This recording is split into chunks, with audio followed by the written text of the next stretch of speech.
Bonjour, je m'appelle Christophe Hommel, je suis médecin emporiatre, chef de service du Centre de vaccination international de Strasbourg et Centre anti-rabique, et je vais vous parler des cancers liés au papillomavirus et tout particulièrement de leur prévention vaccinale. Cette vaccination doit être aujourd'hui universelle, donc chez les garçons, chez les filles, pour obtenir une protection individuelle, mais aussi une protection collective, en augmentant les couvertures vaccinales qui sont largement insuffisantes en France. Bonjour, je suis Martial Fraisse, pharmacien, également pharmacien attaché à l'hôpital d'instruction des armées Bégin et pharmacien à l'Académie nationale de pharmacie. Les recommandations de la Haute Autorité de Santé ainsi que les dernières déclarations du ministre de la Santé font du pharmacien un des acteurs incontournables de la vaccination contre le papillomavirus. Comment aborder et comment proposer cette vaccination? Et c'est là où notre rôle est intéressant parce que nous avons un contact journalier avec cette population, mais aussi avec les parents. On dit toujours que 4 millions de patients franchissent la porte des pharmacies tous les jours. Eh bien, pour les jeunes de 11 à 19 ans, les arguments sont simples. Nous avons donc le rappel des vaccins d'étécoque polio à partir de 11 ans, et également toute visite qui peut intervenir en pharmacie. Cela peut être l'acné, ça peut être l'achat de préservatifs pour les mineurs, les préservatifs gratuits pour les moins de 26 ans, donc ils en font partie, ou vraiment toute autre demande de conseil pour un jeune de 11 à 19 ans. Alors, le pharmacien, qu'est-ce qu'il doit proposer? Eh bien, vous savez que la vaccination, c'est quand même un enjeu de santé publique. Donc déjà, quand un jeune se présente, c'est: est-ce que vous êtes à jour de vos vaccins? Tiens, j'en profite, vous êtes tombé en trottinette, vous êtes coupé ou vous avez un problème autre. Êtes-vous à jour de vos vaccins? Et là, le pharmacien peut conseiller la vaccination contre le papillomavirus. Bonjour. Je souhaitais un gel hydratant pour le visage. Oui, sans problème. Nous avons différents modèles et vous avez des problèmes de peau, vous avez des problèmes de peau sèche, peau Plutôt grasse. acnéique, plutôt grasse. Donc on a des produits totalement adaptés dans plusieurs gammes. Mais j'y pense tout à coup, vous avez quel âge? 19 ans. 19 ans.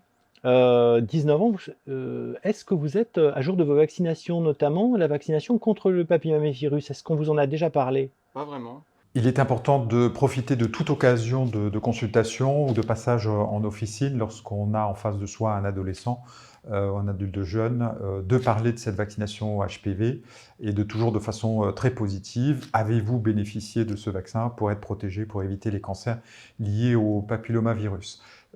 Au niveau des médecins, cette information pourrait être déjà donnée à l'âge de 6 ans, puisque lorsqu'on fait le rappel des tépoliococcluche avec le vaccin pédiatrique à l'âge de 6 ans, on dit à la maman, le prochain rendez-vous vaccinal sera à 11-13 ans, où on refera un rappel des tépoliococcluche avec un vaccin adulte, et on commencera la vaccination contre les cancers liés au papillomavirus. On n'a donc strictement pas besoin de parler d'activité sexuelle. Donc profitez des occasions, par exemple, lorsqu'une maman vient pour un rappel des 11-13 ans de l'adolescent, de poser la question: est-ce que votre enfant a déjà bénéficié du vaccin contre les cancers liés au papillomavirus? Et toujours d'avoir un discours assertif en disant: je vous le recommande fortement, puisque nous avons aujourd'hui l'opportunité de prévenir des cancers grâce à une vaccination efficace et tout à fait sûre. Enfin, le patient pourrait se poser la question, mais est-ce que c'est efficace? Eh bien, l'efficacité, on la connaît. Je reprends l'exemple de l'Australie. En Australie, on a une éradication des cancers liés au papillomavirus ainsi que des virus génitales. Donc, certains l'ont fait, des populations se sont débarrassées du papillomavirus, mais la France est tout à fait capable de le faire, et dans un système de santé qui fonctionne, les pharmaciens peuvent y contribuer et peuvent être des éléments majeurs de la réussite de ce projet. Donc le discours que vous aurez, que ce soit pour l'enfant, pour qu'il puisse prévenir ses parents, savoir si cette vaccination lui est bien indiquée, eh bien vous pourrez le répéter aux parents, et quand vous voyez les parents justement qui ont des enfants dans cette tranche d'âge, là vous pourrez leur présenter cette vaccination et surtout l'intérêt, vacciner pour éviter les cancers induits par les papillomavirus. Vous êtes des scientifiques, vous en avez les éléments, mais n'oubliez pas que finalement en face de vous, vous avez des personnes qui n'ont pas ou peu de connaissances scientifiques. Ce qui est important de leur présenter, c'est l'intérêt de la vaccination et ce de quoi elle protège. Ce discours suffit amplement, en proposant la vaccination, à pouvoir les convaincre, car en les convainquant, vous les mettez à l'abri. En matière de santé publique, en France, nous avons un problème. Nous avons 3000 cancers du col de l'utérus, 3000 autres cancers liés au papillomavirus. Les pharmaciens, grâce aux nouvelles recommandations de la Haute Autorité de Santé ainsi que du ministre, vont pouvoir participer au dispositif. Alors surtout, n'hésitez pas. Chaque jour, 4 millions de patients franchissent le seuil de nos pharmacies.